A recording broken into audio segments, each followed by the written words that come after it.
تحفظ ختم نبوت، ناموس رسالت، رد قادیانیت، حالات حاضرہ اور دیگر اہم ملکی و بین الاقوامی موضوعات پر مبنی مستند اور معلوماتی پروگرامز دیکھنے کے لیے KTV آفیشیل کے YouTube چینل کو سبسکرائب کیجیے۔ عامر صاحب، آپ سے ہی اس کو کنٹینیو کرتے ہیں۔ جو لوگ قادیانیت کو چھوڑ کر اپنی رضامندی کے ساتھ اسلام قبول کرتے ہیں، ہم نے کئی لوگوں کے انٹرویوز کیے اور ہم نے یہ دیکھا کہ ان کے ساتھ بڑا ظلم بھی کیا گیا، کسی کے بچے چھین لیے، کسی کے جائیداد پر قبضہ کر لیا۔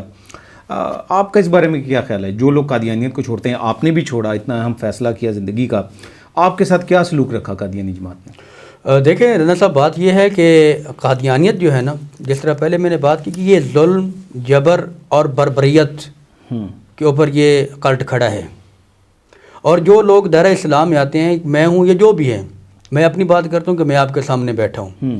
میں نے 2017 میں جب اسلام قبول کیا تو قادیانیوں نے یہ ایک سازش کی کہ اس بندے کا دماغی توازن ٹھیک نہیں ہے، اور مجھے وہاں سے گھر سے لے جا کر ایمان محمود کے تہہ خانے میں بند کیا، قید میں۔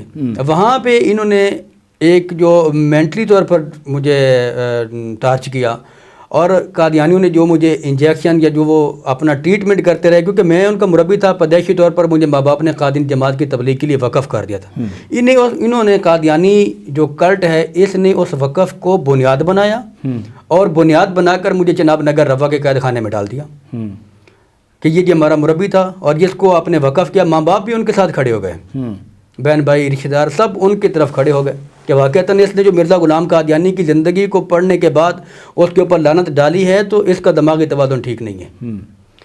تو ٹریٹمنٹ کے لیے مجھے وہاں پہ رکھا گیا، اور جو ٹیبلٹ اور انجیکشن وہ دیتے رہے، لگاتے رہے، جو ڈوز دیتے رہے، اس کے نتیجہ میں میری دونوں آنکھیں ضائع ہوئیں۔ یہ آپ کا LRBT کے جو ڈاکٹر ہیں، یہ اس بات کو مطلب کہ انہوں نے لکھ دیا کہ یہ جو آپ کی جو آنکھیں ہیں، یہ آپ کبھی دنیا میں واپس نہیں آ سکتی۔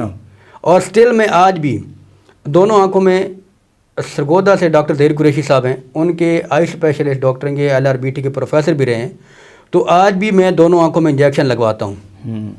دونوں آنکھوں میں انجیکشن لگوا کر میں زندگی کے معاملات کرتا ہوں۔ تو کیا یہ ظلم و ستم کی داستان نہیں تو اور کیا ہے؟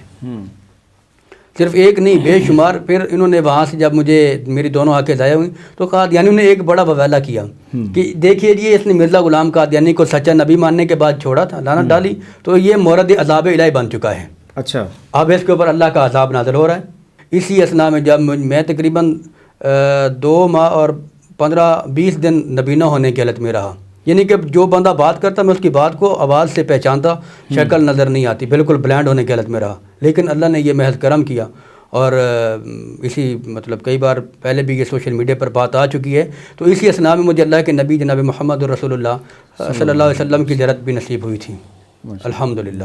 تو یہ چیزیں کہ قادیانیت جو ہے یہ بڑا پرامن مذہب ہے یا کلٹ ہے، یہ ایک بالکل لا یعنی بات ہے۔